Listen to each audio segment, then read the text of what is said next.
కిరాక్ news.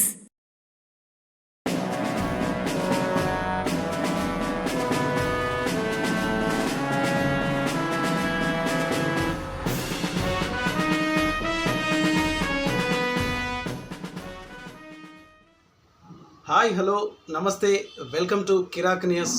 నేను మీ కడారి శ్రీనివాస్. ఈరోజు మనం మాట్లాడుకోబోయే సబ్జెక్టు జంపు జిలానీల కంపు భాగోతం. ఈ అంశంపై ఓ 10 నిమిషాలు మాట్లాడుకుందాం. తప్పకుండా వీడియో చివరి వరకు చూసి మీ అభిప్రాయాన్ని ఖచ్చితంగా తెలియజేయండి. ముఖ్యంగా కిరాక్ న్యూస్ సబ్స్క్రైబ్ చేసి నాకు సపోర్ట్ చేస్తారని ఆశిస్తున్నాను మనస్ఫూర్తిగా. ఇక విషయంలోకి వెళ్తే, జంపు జిలానీల కంపు భాగోతం.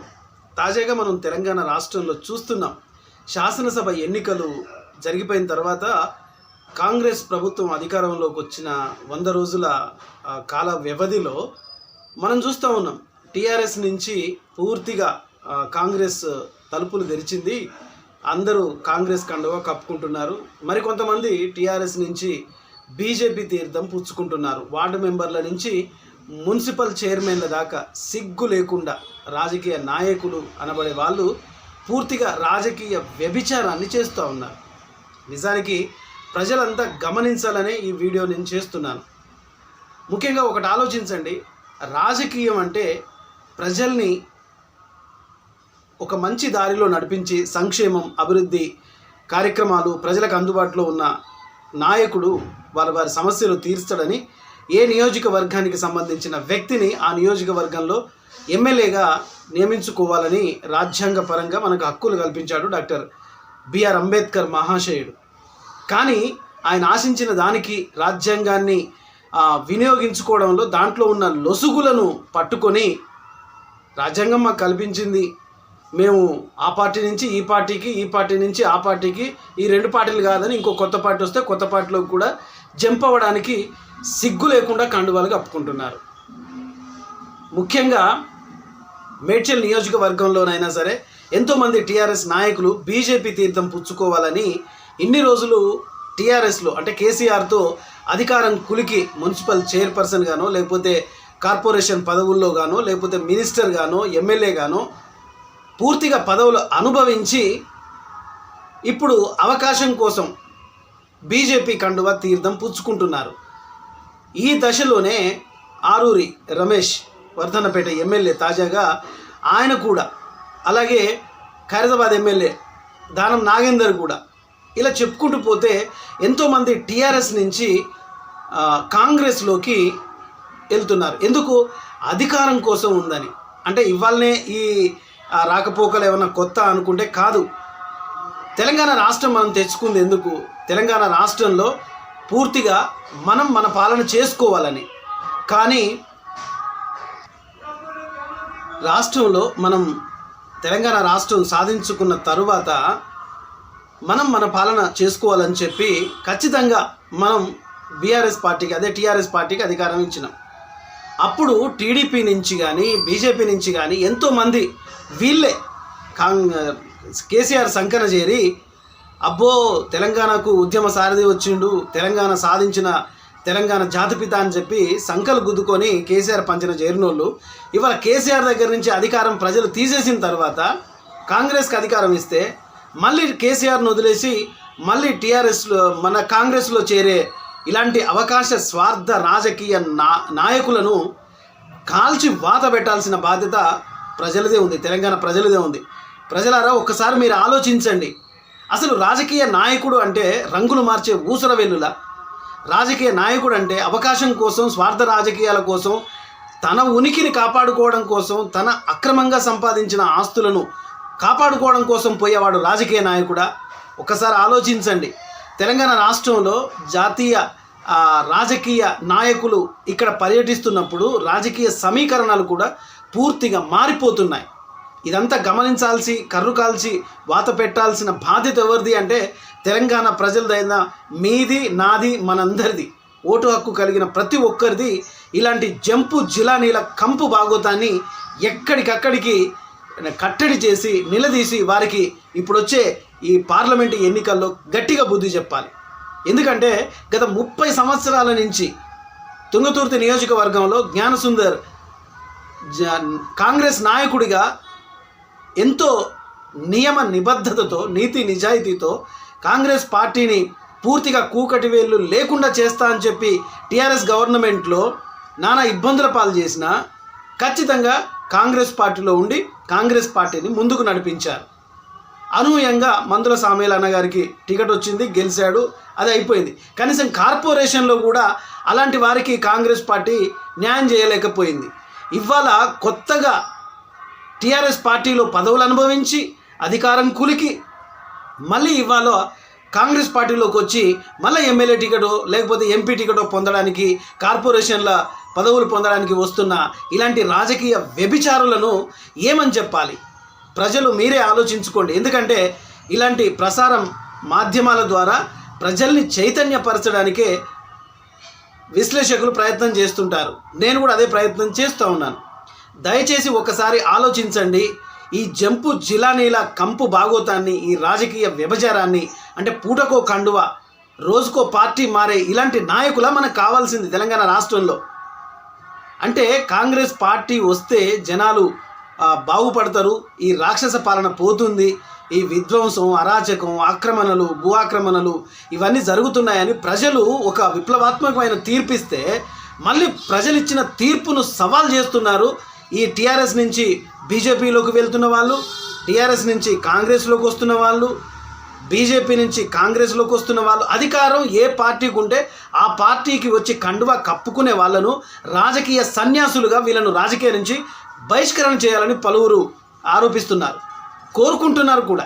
ఇలా జరగాలని, ఇలా జరగాలి అని అంటే రాజ్యాంగపరంగా వాళ్లకు ఇష్టం వచ్చిన పార్టీలోకి చేరే అవకాశం ఆ రాజ్యాంగం కల్పించిందని ఒక వేదవాక్యాలు వల్లిస్తూ వాళ్ళకి ఇష్టానుసారంగా సిగ్గు లేకుండా ఏ కండువా కప్పుకొని ఆ కండువా, నిన్న మీరు చూశారు కదా, ఆరూరి రమేష్ నేను బీజేపీలోకి కాంగ్రెస్లోకి పోతాడని చెప్పేసి కారెక్కించుకున్న ఎర్రబెల్లి దయాకర్ రావు మళ్ళీ తెల్లారే బీజేపీలోకి వెళ్ళి కండువా కప్పుకొని వందే మాతరం, జై భారత మాత అంటూ ఇబ్బందిగా మాట్లాడుతున్న పరిస్థితులు మనం చూసినాం కదా. ఇలా దానవ నాగేందర్ ఎన్ని పార్టీలు మారుస్తారు? ఇలా చెప్పుకుంటూ పోతే ఎంతోమంది కాంగ్రెస్ పార్టీలోకి ఇలా అధికారం ఉందని కాంగ్రెస్లో పార్టీకి వస్తున్న సందర్భంలో కాంగ్రెస్ పార్టీ అయినా కనీసం 30 సంవత్సరాల నుంచి పనిచేస్తున్న నకరికల్ నియోజకవర్గంలో కూడా దైద రవీందర్ ఒక ఎస్సీ సామాజిక నాయకుడు, ఆయనకు కూడా కార్పొరేషన్ పదవి కూడా రాలేదు. అంటే కాంగ్రెస్ పార్టీ ఏం చేస్తుంది? 100 రోజుల్లో మళ్ళీ అవమానాలను, ఆరోపణలను మూటగట్టుకుంటుంది.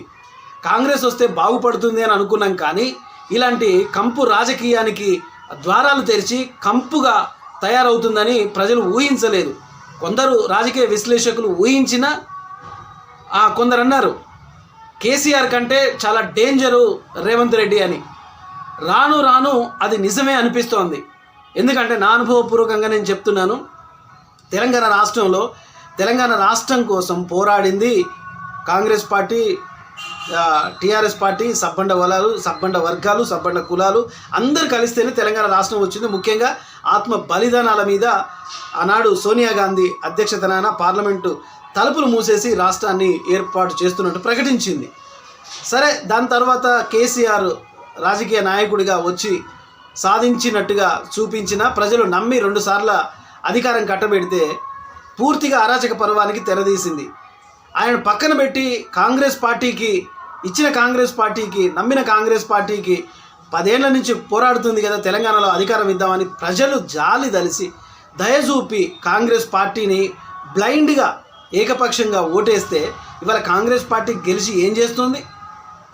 ఇలాంటి దొంగలను, ఇలాంటి రాజకీయ నాయకులను, స్వార్థపూరిత రాజకీయ నాయకులను కాంగ్రెస్ పార్టీలో ద్వారాలు తెరిచి కండువలు కప్పుకుంటుంటే కాంగ్రెస్ పెద్దలు ఏం చేస్తున్నారు? రాష్ట్రంలో ఈ రాజకీయ వ్యభిచారం జోరుగా జరుగుతుంది. ఒక్క ఆడది తన కుటుంబాన్ని కాపాడుకోవడం కోసం వ్యభిచారం చేస్తే అది తప్పైపోతుంది, ప్రాస్టిట్యూట్ అనేది తప్పైపోతుంది. మరి ఇలాంటి రాజకీయ వ్యభిచారం చేసే వాళ్ళను ఏమని చెప్పాలి? వీళ్ళకి ఏ జైలు వేయాలి? రాజ్యాంగంలో ఇలాంటి జైలు వేసే పని ఏమి లేదు, అక్కడ దారాలు ఏమి లేవు.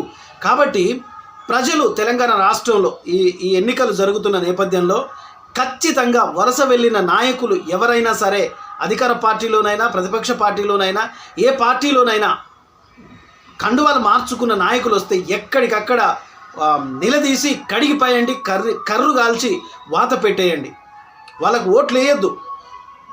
మనం ఏ నాయకుని అయితే నమ్మామో అదే నాయకుని వెంట మనం వెళ్ళాలి, అదే నాయకుని మనం ప్రశ్నించాలి. ఇవాళ తెలంగాణ ముఖ్యమంత్రి రేవంత్ రెడ్డి గారిని ప్రశ్నిస్తుంది సమాజం, తెలంగాణ సమాజం. అసలు ఏం చేయాలనుకున్నారు తెలంగాణ రాష్ట్రాన్ని? ఇవాళ మీరు ఒక్కొక్కరిని ఆధారాలు ఉన్నాయి, ఎవిడెన్స్ ఉన్నది, వీళ్ళు అరాచకాలు చేశారు, అన్యాయం చేశారని చెప్పిన వాళ్ళను, అధికారులను మీ చుట్టే సెక్రటేరియట్లో సీసీఎల్లో పెట్టుకున్నారు. ఇవాళ కార్పొరేషన్లో కూడా తెలంగాణ వచ్చిన 10 ఏళ్లలో కాంగ్రెస్ పార్టీని బొందబెడుతున్న వాళ్ళు, కాంగ్రెస్ పార్టీని జెండాను గుండెగా మలుచుకొని వాళ్ళు కాపాడుకున్న వాళ్ళనేమో మొండి చేయి చూపించారు. ఇంకా చేయి గుర్తుకు ఎక్కడ విలువ ఉంటుంది రానున్న రోజుల్లో? 100 రోజుల్లోనే ఎన్నో ఆరోపణలు మూటగట్టుకుంటున్న ఈ తరుణంలో ఇవాళ ఇచ్చిన కార్పొరేషన్లో కూడా 30 ఏళ్ల నుంచి పనిచేసిన కాంగ్రెస్ కార్యకర్తలకి ఒక్క కార్పొరేషన్ పదవి కూడా రాలేదు. వాళ్ళు ఎట్లా పనిచేస్తారు? ఇలాంటి వాళ్ళను, రాజకీయ వ్యభిచారులను మీరు కాంగ్రెస్ పార్టీలోకి చేర్చుకొని వాళ్ళని కండువాలుగా మార్చి వాళ్ళకు ఎంపీ టికెటో లేకపోతే కార్పొరేషనో లేకపోతే ఇంకేదో ఇచ్చేసి వాళ్ళని సంకనెక్కించుకుంటే రేపు కాంగ్రెస్ ఓడిపోయిన తర్వాత మళ్ళీ బీఆర్ఎస్ వస్తే మళ్ళీ బీఆర్ఎస్లోకి వెళ్ళిపోతారు. అంటే ఈ గోడ దూకి ఆ గోడ దూకి ఇంకో గోడ దూకి ఇంకో గోడ. అంటే ఇట్లా పార్టీలు మారే ఊసర వెల్లును పొంచి పోషిస్తున్నది సిగ్గులేని ఈ సమాజమే. ఇప్పటికైనా ప్రజలు బుద్ధి తెచ్చుకొని, ఇది హెచ్చరిస్తున్న ప్రజలను ఏమని బతిలాడతలేను, ప్రజలు ఏమంతా ఎర్రిబాగులు కాదు, లేకపోతే వాళ్ళకేం తెలివి లేదని కాదు. కానీ కరెన్సీ కట్టలకు నాయకులు ఎట్లా ఆశపడుతున్నారో అధికారం కోసం, ప్రజలు కూడా కరెన్సీకి ఆశపడి ఓట్లేస్తున్నారు. ఇకనైనా బుద్ధి తెచ్చుకోండి. 75 సంవత్సరాలు దాటి భారతదేశం ప్రగతి పదంలో ముందుకు పోతుంది. అప్పుల కుప్పగా మారుతున్న, టెక్నాలజీ పెరుగుతున్న మనిషి బుద్ధి మారట్లేదు. ఓటు వేసే విధానంలో మార్పు రావట్లేదు. కులం చూస్తారు, మతం చూస్తారు, ప్రాంతం చూస్తారు, నా ఓడాన్ని చూస్తారు, ఇలా అన్నీ చూసే ఓటేస్తున్నారు. కానీ మరి ఇలాంటి రాజకీయ వ్యభిచారం చేసి పక్క పార్టీలో అధికారం చెలాయించి ఆ పార్టీ ఓడిపోగానే మళ్ళీ అధికారంలోకి వచ్చిన పార్టీ వస్తున్న నాయకులను ఏం చేయాలి మీరే కామెంట్ రూపంలో తెలియజేయండి. నా మట్టుకైతే కర్రు కాల్చి వాత పెట్టాల్సిందే. ఇలాంటి జంపు జినాలీల కంపు బాగోతాన్ని బట్టబయలు చేసి బట్టలు కూడా తీసి ప్రజాక్షేత్రంలో నిలబెట్టాలి. ఇవాళ కాంగ్రెస్ నుంచి టీఆర్ఎస్లోకి పోయి అధికారంలో ఉన్నప్పుడు మాట్లాడిన మాటలు ఒక్కొక్కరు మనం చూస్తూనే ఉన్నాం. ఇవాళ ఆర్ఎస్పీ ప్రవీణ్ కుమార్ కూడా బీఎస్పీకి బాయ్ చెప్పి బీఆర్ఎస్పీకి జై అని చెప్పి ఇవాళ కేసీఆర్ సంకన చేరాడు. ఇవాళ కేసీఆర్ ఎంతమందిని బట్టలు కూడా తీసి మార్కెట్లో నిలబెట్టి దరిద్రులుగా చేసిర్రో ప్రవీణ్ కుమార్ సార్కి తెలియట్లేదా? ఇంకింత మూట కట్టుకున్నాడు. బహుజనుల రక్తాన్ని ఎస్పీగా ఉన్నప్పుడు తుపాకులు కాల్చేసి అట్లా కూడా పాపం చుట్టుకున్నాడు.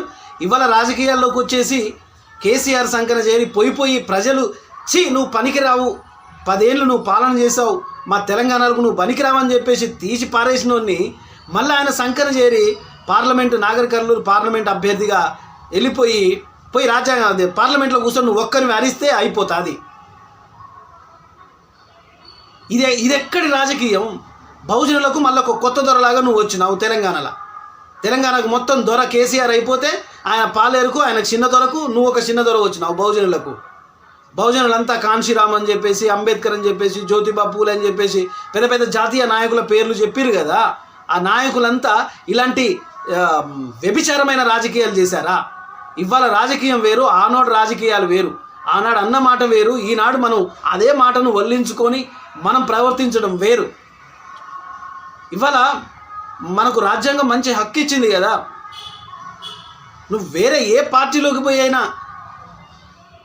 నువ్వు పార్లమెంట్లో వెళ్ళడానికి నీ నీ నీ ఇమేజ్ నీకు సరిపోతుంది కదా ప్రవీణ్ కుమార్ సార్. కానీ టీఆర్ఎస్లోకి వెళ్ళిపోయి కేసీఆర్తో జతగూడి పూర్తిగా సరే నీకు రాజకీయ లబ్ధి ఏదైనా ఉండొచ్చు, ప్లాన్ ఏదైనా ఉండొచ్చు, అధికారం కోసం పార్లమెంట్లో కూర్చోవాలనే ఆశ నీకు బలంగా గుండెల్లో ఉండొచ్చు. కానీ తెలంగాణ ప్రజల గుండెల్లో నుంచి మాత్రం నిన్ను తీసేసి పక్కన పడేసిర్రు. నువ్వు కూడా కేసీఆర్ లాంటివే, నువ్వు కూడా దొరపెత్తనం చేసేవాడివే అన్న మాదిరిగా ఇవాళ బహుజనులకు మళ్ళీ ఒక కొత్త దొర వచ్చిండు అనేది ప్రజలకు అర్థమైపోయింది. అంటే ఓవరాల్గా కిరాక్ న్యూస్ ఛానల్ ద్వారా నేను చెప్పదలుచుకున్న అంశం ఏంటంటే, ఇలాంటి జంపు జిలానీల కంపు బాగోతాన్ని పార్లమెంట్ ఎన్నికల్లో పూర్తిగా కర్రు కాల్చి వాత పెట్టండి. వాళ్ళని డిపాజిట్ దక్కకుండా ఓడగొట్టండి. రెంటికి చేట రేవడిగా మాదిరిగా వాళ్ళకి అసలు రాజకీయ జీవితమే లేకుండా చేసేలాగా ఖచ్చితంగా ప్రజలు ఆలోచించాలి. ఎందుకంటే ప్రజలకు చైతన్యం ఉంది, శీము నెత్తురు ఉంది. ఖచ్చితంగా ఏదైనా కోపం వస్తే కడిగి పడేస్తారు కదా సోషల్ మీడియాలో. ఇవాళ పార్లమెంట్ ఎలక్షన్లో ఓటు వేసే అవకాశం కలిగిస్తుంది మన భారత ప్రభుత్వం ఎన్నికల ద్వారా. మన ఎన్నికల్లో ఇలాంటి జంపు జిలానీలు ఎవరైతే ఉన్నారో, జెండాలు మార్చుకుంటారు కదా, పూటకో జెండా రోజుకో పార్టీ, ఇలాంటి పార్టీలు మారే నేతలకు ఖచ్చితంగా వాతలు పెట్టాలని, ఆ విధంగా ప్రజలు చైతన్య పడాలని ఈ వీడియో చేస్తున్నాను. ఈ వీడియో నచ్చితే లైక్ చేయండి, షేర్ చేయండి, కామెంట్ చేయండి, ముఖ్యంగా సబ్స్క్రైబ్ చేసి సపోర్ట్ చేయండి. Thank you very much.